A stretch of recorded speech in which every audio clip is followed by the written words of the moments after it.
আমি কিছু বুঝতে পারছি না। অফিসার বললেন যেই হাতে উনি খুন করেছিলেন সেই হাত নাকি নিজেই জখম করে ফেলেছেন, আর বললেন আমাদের সবাইকে তাড়াতাড়ি যেতে। উনি খুব ঘাবড়ে গেছেন, প্রচুর রক্ত বেরোচ্ছে। ডক্টর এসে দেখেছেন, ভালো আছেন উনি এখন। ছোট কর্তা অফিসার ঘাবড়ে গেছেন, তাই আমাদের সবাইকে ওখানে যেতে বললেন। অশোক, অশোক কি বলো? কি বলো? আত্মহত্যা কি? না কি বলো? শান্ত হও, কিছু বলেনি। কি বললো? আচ্ছা ঠিক আছে, তুমি এখানে বসো। সত্যি কথা বল। একটু শান্ত হও মা। এরকম করো না, অশোক চলবে না। আমার ছেলেকে বেঁচে যাও। অশোক টেনশন করো না, আমি আগে যাচ্ছি। কথা বলো না। মা প্লিজ, মা প্লিজ শান্ত হও। আমি যাব। নিখিল বাবু, আমি আপনার সঙ্গে যাব, চলুন। না না না, কোথাও যাবে না। তুমি কোথাও যাবে না মাম। তুমি কেন যাবে? অশোকের বাচ্চা মেয়েটা যে এখানে একা পড়ে থাকবে, তাকে কে দেখবে? না তোমার দেখাশোনার দায়িত্ব তার। সবাই মিলে। মা প্লিজ কাম ডাউন। শ্যামা, শ্যামা তাড়াতাড়ি চল। ছোট কর্তা বলছি, তোমরা তো সবাই যাচ্ছ, আমার যাওয়ার কি খুব দরকার? এটা তুমি কি বলছো শ্যামা? কোথাও যাচ্ছে না, তুমি এখানে শান্ত হয়ে বসো। মা কিচ্ছু হয়নি, তুমি কেন এরকম করছো? কিছু ঠিক আছে, আমি শান্ত।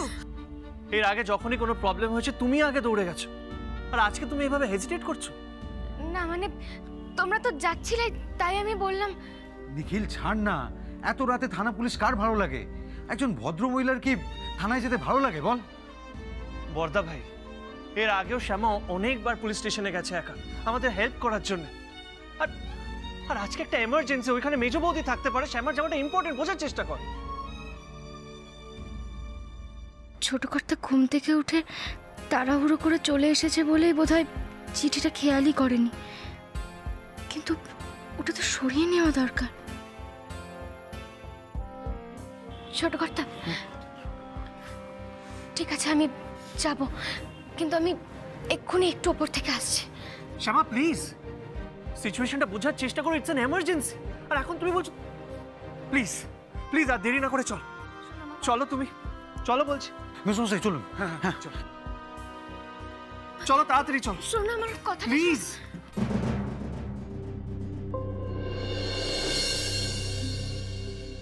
দেখো ওরা সবাই মিলে চলে গেল তো, আমি একবার যাই না। ওরা মিথ্যে কথা বলছে জানো তো অশোক। আচ্ছা আচ্ছা, অশোকটা এরকম করলো কেন বলো তো? অশোকটা এরকম কেন করছে? এত অবাধ্য কেন? অশোক তো জানে যে আত্মহত্যা করা মহাপাপ। একে তো পাপের বোঝা মাথার উপর, আরো পাপ কেন করছে অশোক? এরকম কেন? আমার কি শান্তি হবে না? না না, আমি শান্ত কি করে? আমার জীবনে তো শান্তি নেই। তুমি এভাবে কেঁদো না, আমার শরীর খারাপ করবে। তুমি এরকম করো না। তুমি তো শুনলে যে ও ঠিক আছে, ওর এত বড় সড়ো কিছু হয়নি। আর তোমার দুই ছেলে যখন গেছে, আর এক ছেলেকেও ঠিক ঠিক দেখে রাখবে। তুমি চিন্তা করো না। বদি ভাই, তুমি মাকে ঘরে নিয়ে যাও। তুমি চলো আমার সাথে ঘরে, চলে নাহলে বাবা উঠে যাবে। ওপরে যাও। না আমি কি বলবো? আচ্ছা ঠিক আছে, আমি তোমাকে কি বোঝাবো? চলো চলো আমার সাথে চলো। আমি যাবো না ঘরে। কি বোঝাবো? ওকে গিয়ে আমি কি বলবো? অশোক আত্মহত্যা করেছে বলবো?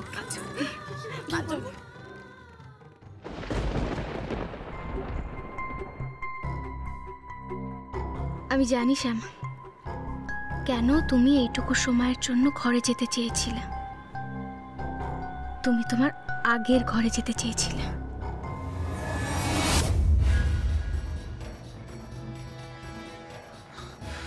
ভাল লাগছে না, একদম ভাল লাগছে না।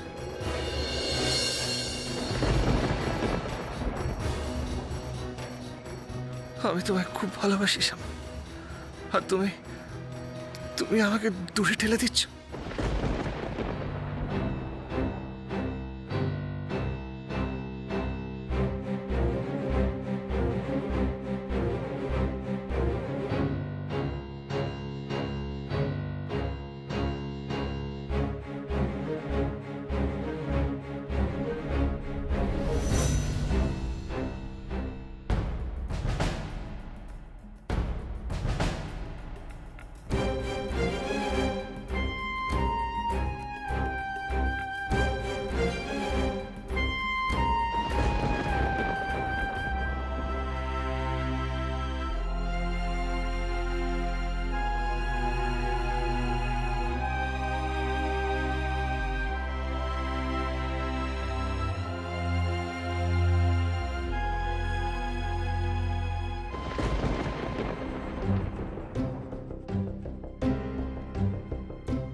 এটা আমার তোমাকে লেখা দ্বিতীয় চিঠি। প্রথম চিঠিটা তোমার হাতে পড়েনি, কিন্তু কোথায় গেল আমি জানি না, হারিয়ে গেল।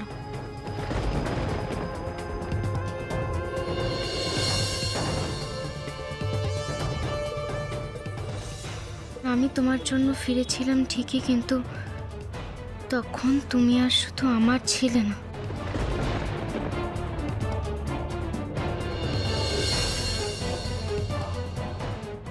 ভেবো না, জীবনে শুধু একবারই প্রেম হতে পারে, আবার ভালোবাসতে পারবে তুমি। যেমন কৃষ্ণের পর তোমাকেই আমি ভালোবেসেছি, তুমিও পারবে মামকে ভালোবাসতে। ওর দিকে তাকাও, ওর মধ্যে নিজের ভালোবাসা খুঁজে নাও। আমার কৃষ্ণ তো আছে, আমার কি ভয়। তোমাকে ছেড়ে, গানের জগৎ ছেড়ে আমি এবার বিদায় নেব ছোট কর্তা।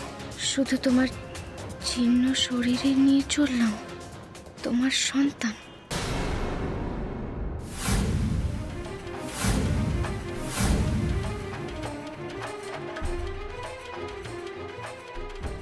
চেষ্টা করব তাকে তোমার মতো ভালো মানুষ তৈরি করতে, আর কোনোদিনও জানতে দেব না কে ওর বাবা।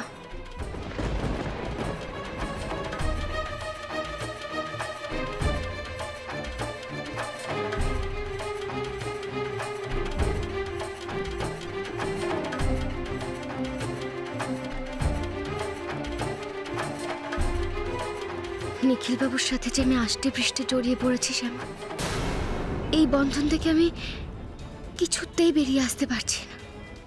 আমি জানি এতে তোমার হয়তো অনেক ক্ষতি হবে, কিন্তু আমিও যে নিরুপায়। পারলে আমায় ক্ষমা করে দিও শ্যামা।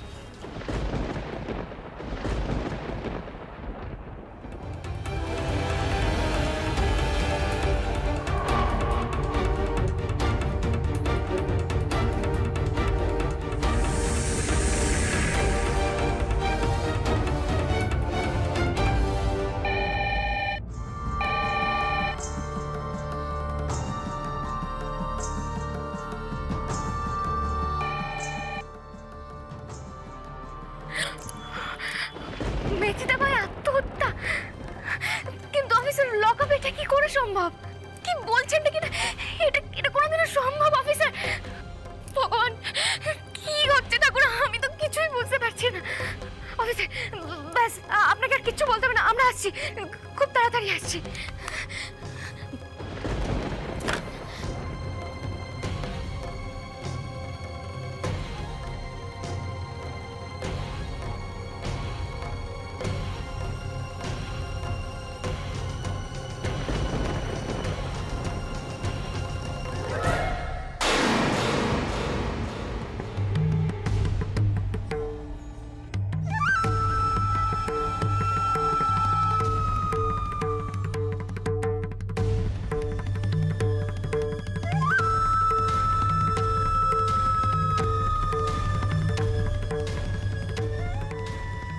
তোমার লেখা আগের চিঠিটা আমি পেয়েছিলাম শ্যামা, আর এবারের চিঠিটাও আমিই পেলাম। তোমার লেখা কোনো চিঠি আমি কোনোভাবে নিখিলবাবুর হাতে পড়তে দেব না। তোমার যদি চলে যাওয়ার হয় তাহলে তুমি চলে যাও, কিন্তু তুমি চলে যাওয়ার পর নিখিলবাবু তোমার জন্য কষ্ট পাক বা আমার জন্য স্যাক্রিফাইস করেছে বলে তোমাকে মহান ভাবুক, এটা আমি কোনোদিনও হতে দেব না, কোনোদিনও না।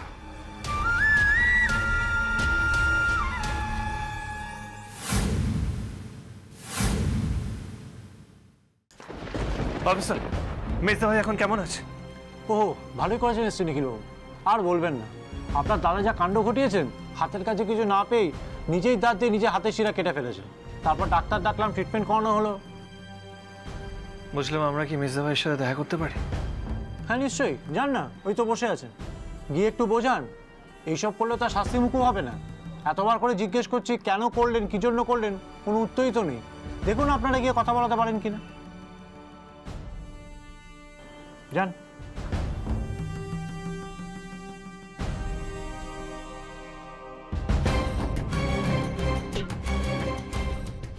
মেজদা ভাই,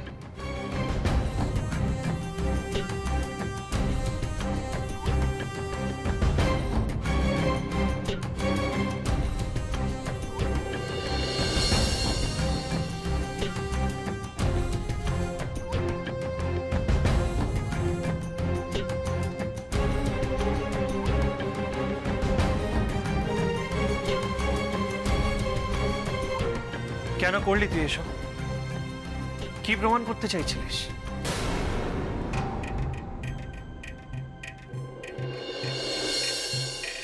কি ভেবেছিলি এইসব করলে তোর প্রতি আমাদের মায়া জন্মাবে, আমরা তোকে ক্ষমা করে দেব? মানে এরকম আর করিস না বলে কান্নাকাটি করবো, মানে সিম্পাথি ক্রিয়েট করার চেষ্টা করছিস? না, আমি সিম্প্যাথি ক্রিয়েট করতে চাইনি নিখিল। যদি সেটা চাইতাম তাহলে হয়তো অন্য কিছু করতাম।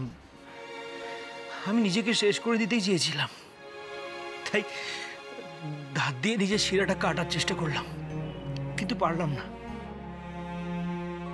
আমার ভাগ্যটাই খারাপ। আমার সঙ্গে লকআপে একজন ছিল, চিৎকার করে উঠলো, সবাই চলে এলো, আমাকে বাঁচিয়ে দিল। আসলে কি বুঝলাম বলতো নিখিল, সুইসাইড করা খুব কঠিন। তোর পক্ষে সুইসাইড করা খুব কঠিন অশোক, তার কারণ তুই স্বার্থপর। তুই আমাদের সম্পত্তি ভোগ করতে চেয়েছিলি, কিন্তু সেটা পারলি না। লোভের মায়া ত্যাগ করে কি করে মরবি বল? এমন কিছু করিস না যাতে রাত বিয়েতে থানা পুলিশ করতে হয়। শুনে রাখ, তোর আর তোর বউয়ের অনেক ভোগান্তি আছে। বড়দাদা, তুই যতই বানানোর চেষ্টা করিস না কেন, বড়দাদা আপনি শাস্তির হাত থেকে বানাতে পারবি না। বড়দাদা আপনি শান্ত হন, এরকম করবেন না, আপনার শরীর দুর্বল আছে। আর মেজ দাদা, আপনি আর মেজ দিদি যা অন্যায় করেছেন তার শাস্তি আপনারা পাবেনই। যে বাচ্চাটাকে এত আশা নিয়ে জন্ম দিলেন, যার মুখের হাসি দেখলে আপনাদের জীবনটা একদম অন্যরকম হয়ে যেত, সে যখন বড় হবে তাকে আপনারা একবারও চোখেও দেখতে পাবেন না। সে আপনাদের একবারের জন্য মা বাবা বলে চিনবে না, জানবেও না যে কে ওর মা বাবা। এর থেকেও বড় শাস্তি কি আর কিছু হতে পারে মেজ দাদা? শাস্তি মাথা পেতে নিয়ে নিজেদের শুদ্ধ করুন মেজ দাদা। প্রায়শ্চিত্ত করার সুযোগ পেয়েছেন, প্রায়শ্চিত্ত করুন। নিজেকে মেরে ফেলে দয়া করে নিজের পাপের বোঝা আর বাড়াবেন না মেজ দাদা। যদি চান তাহলে শাস্তির মেয়াদ কাটিয়ে আবার নিজের পরিবারের কাছে ফিরে আসবেন। আপনাদের পরিবার আপনাদের জন্য অপেক্ষা করে থাকবে। আর যদি একবারের জন্য এটা চান যে আপনার মেয়ে আপনাদেরকে বাবা মা বলে ডাকুক, তাহলে আর কোনোদিনও এরকম করবেন না। নিজেকে সুস্থ রাখুন, শরীরের দিক থেকেও আর মনের দিক থেকেও। শ্যামা, আমি জানি আমি অনেক অন্যায় করেছি, অপূরণীয় ক্ষতি করেছি। আমি যে ক্ষতি করেছি সেই ক্ষতি কখনো পূরণ করা যায় না, কোনো কিছু দিয়েই যায় না। কিন্তু আমি তোমার কাছে একটা অনুরোধ রাখতে চাই। দেখো, আমাদের এই ভুলের শাস্তি আমার সন্তানকে দিও না প্লিজ। ওকে খুব ভালোবাসা দিয়ে বড় করো তোমরা। ওকে কখনো জানতে দিও না যে ওর বাবা মা আসামি, ওর বাবা মা খুনি। এটা কখনো জানতে দিও না। ওকে স্নেহ ভালোবাসা দিয়ে বড় করো তোমরা। ওর বাবা মা খারাপ বলে ওকে অবহেলায় বড় করো না। কি বলছো কি অশোক? তোমার কপাল ভালো যে তুমি এই বাড়ির সন্তান। তুমি জানো তোমার বাচ্চাটাকে সবাই মিলে কিভাবে আগলে রেখেছে? সারা রাত সেবা যত্ন করছে। তোর লজ্জা করে না? আমাদের জ্ঞান দিচ্ছিস। বাচ্চাটাকে মানুষ করব নাকি অবহেলা করব, তোর সাহস কি করে এটা অনুরোধ করার? তোর সঙ্গে এখন কথা বলার আমার কোনো ইচ্ছে নেই। তাও তোকে একটা কথা বলি, তোদের জন্য আমাদের ফ্যামিলিকে অনেক ভুগতে হয়েছে। বর্দা ভাইয়ের জীবনের একটা অধ্যায় প্রায় নিশ্চিহ্ন করে দিচ্ছিস তোরা। আমরা তো আশাই ছেড়ে দিয়েছিলাম যে বর্দা ভাই আবার দাঁড়াতে পারবে, শুধুমাত্র তোদের জন্য।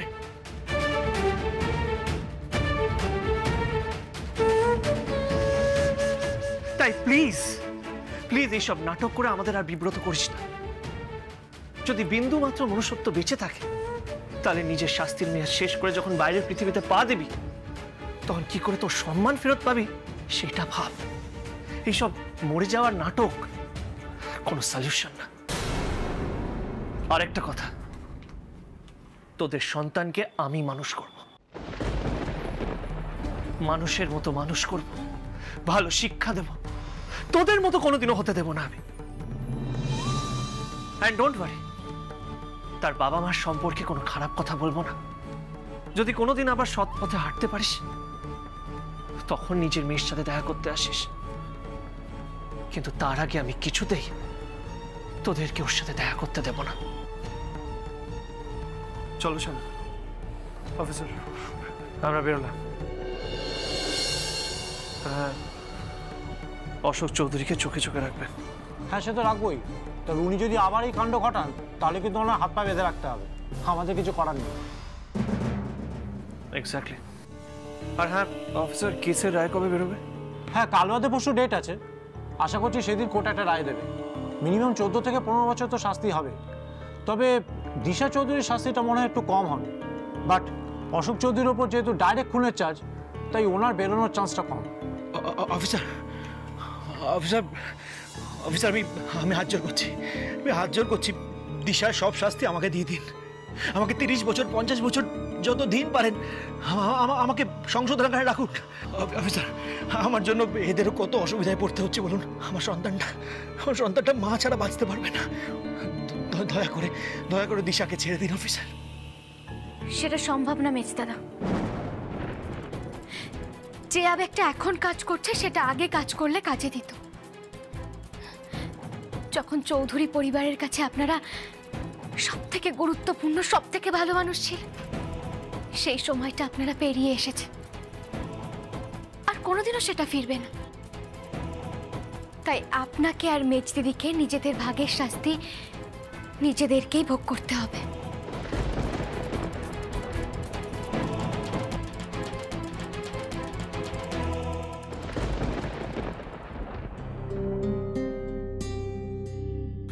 চল চল চলো শ্যামা। নিখিল, শ্যামা,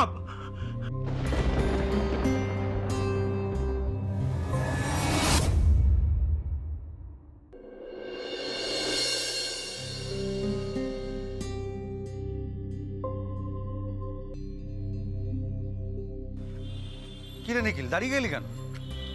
না, আমি কি বলছিলাম, তুই আর মেসোমশাই বেরিয়ে যা, ঠিক আছে? আমি আর শ্যামা একটু পরে আসছি। মানে আমরা বেরিয়ে যাব মানে? না মানে বর্দা ভাই শোন না, বলছিলাম তোরা বেরিয়ে যা, আমি আর শ্যামা একটু টাইম স্পেন্ড করে আসছি। হঠাৎ কি হলো ছোট কর্তার? আর আমাকে কোথায় বা নিয়ে যেতে চাইছে? এই অসময়ে কোথায় যাবি তোরা? না বোঝার চেষ্টা কর একটু, তুইও না এমন করছিস। হ্যাঁ বলছি শোনো না, দেখো বাড়িতে এমনি মেজদাদাকে নিয়ে সবাই টেনশনে আছে, আমাদের জন্য অপেক্ষা করছে। এর মধ্যে আমরা কোথায় যাব বলো? আরে শ্যামা তুমি, আরে শ্যামা তো দাঁড়া ঠিকই না, দাঁড়া আমার কথা, দাঁড়া না একটু।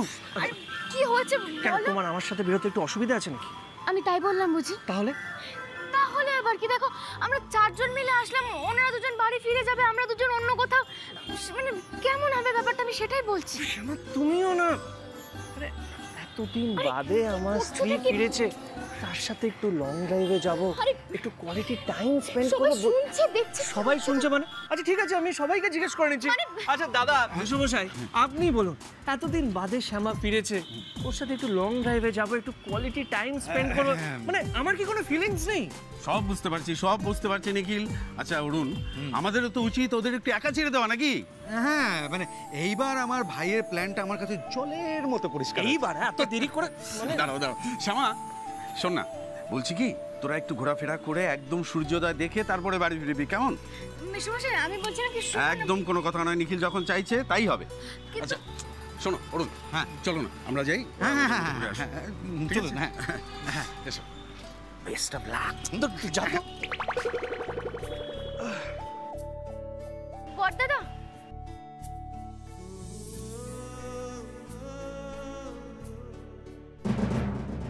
আমাকে কোথায় নিয়ে যেতে চাই ও? আমাকে কি কিছু জিজ্ঞেস করতে চাইছে? চিঠিটা এখনো পেয়েছে বলে তো আমার মনে হচ্ছে না। সন্তান পালন, সন্তানের অধিকার নিয়ে মেজদাদাকে অনেক কিছু বললাম, কিন্তু নিজেও তো অন্যায় করছি। আমাদের সন্তানকে তার বাবার কাছ থেকে দূরে সরিয়ে নিয়ে যাচ্ছি, সেটা আবার কিছু না জানি ছোট কর্তাকে কোথাও একটা ঠকাচ্ছি না তো? কিন্তু কৃষ্ণ, আমি কি করবো বলো তো? ছোট কর্তা ওই চিঠিটা পেয়ে গেলেই বোধহয় ভালো হতো।